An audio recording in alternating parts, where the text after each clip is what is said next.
Hi friends, இன்றைக்கி Sunday லஞ்சுக்காக சிம்பிளான முட்டை குழம்பு வச்சுருக்கேன். அதை எப்படி செய்யலான்னு பார்க்கலாமா ஃப்ரெண்ட்ஸ்? கடாயை வச்சுட்டு எண்ணெய் ஊற்றிட்டு சூடானோடனே கடுகு போட்டு பொரி விட்டுருங்க.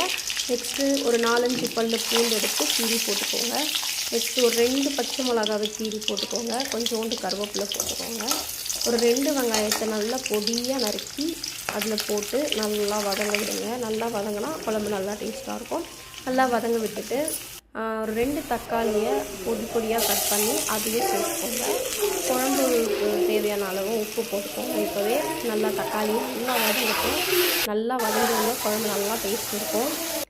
நல்லா இந்த அளவுக்கு நல்லா வதங்கி வந்ததுக்கப்புறம் ஒரு 1/4 டீஸ்பூன் மஞ்சள்தூள் போட்டுக்கோங்க. அப்புறம் ஒரு 2 டீஸ்பூன் இந்த குழம்புக்கு தேவையான திக்னஸ்க்காக ஒரு 2 டீஸ்பூன் தனியாத்தூள் போட்டுக்கோங்க. நெக்ஸ்ட்டு ஒரு 1/2 டீஸ்பூன் மிளகாத்தூள் போட்டுக்கோங்க. வெறும் மிளகாத்தூள். ஆல்ரெடி 2 பச்சை மிளகாய் போட்டிருக்கோம், அதனால் பார்த்துட்டு போட்டுக்கோங்க. அப்புறம் ஒரு 2 டேபிள் ஸ்பூன் நம்ம வீட்டில் அரைக்கிற குழம்பு மிளகாத்தூள் போட்டுக்கோங்க. போட்டுட்டு நல்லா கொஞ்சம் வதங்கிடுங்க. வதங்கினதுக்கப்புறம் நம்ம இந்த குழம்புக்கு தேவையான அளவு தண்ணி ஊற்றிக்கோங்க. நான் வந்து ஒரு 3 பேர் சாப்பிட்ற அளவுக்கு வைக்கிறேன் குழம்பு, அதனால் எனக்கு தேவையான அளவு நான் தண்ணி ஊற்றிக்கிட்டேன். உங்களுக்கு தேவையான அளவு தண்ணி ஊற்றிக்கிட்டு இந்த குழம்ப நல்லா கொதிக்க விடுங்க. இந்த மாதிரி முட்டையை கீரி வச்சுக்கோங்க. ஒரு 5 முட்டை எடுத்திருக்கேன், அதுக்கேற்ற குழம்பு வச்சுருக்கேன் 3 பேருக்கு.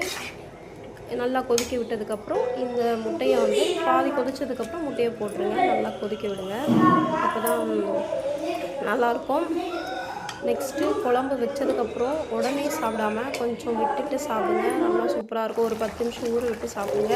அந்த முட்டையில் அந்த உப்பு காரம்லாம் ஊறி நல்லாயிருக்கும். கொஞ்சம் ஆறுச்சுன்னா அந்த குழம்பு திக்னஸ் வரும், ரொம்பவே நல்லாயிருக்கும். அப்புறம் லாஸ்ட்டாக இறக்கும்போது கொத்தமல்லியை போட்டு இறக்கிடுங்க. அவ்வளோதான். ரொம்ப சிம்பிளான என்னோடய ஸ்டைலில் முட்டை குழம்பு செஞ்சுருக்கேன். எப்படி இருக்குன்னு செஞ்சு சாப்பிட்டு சொல்லுங்கள் ஃப்ரெண்ட்ஸ். Bye friends.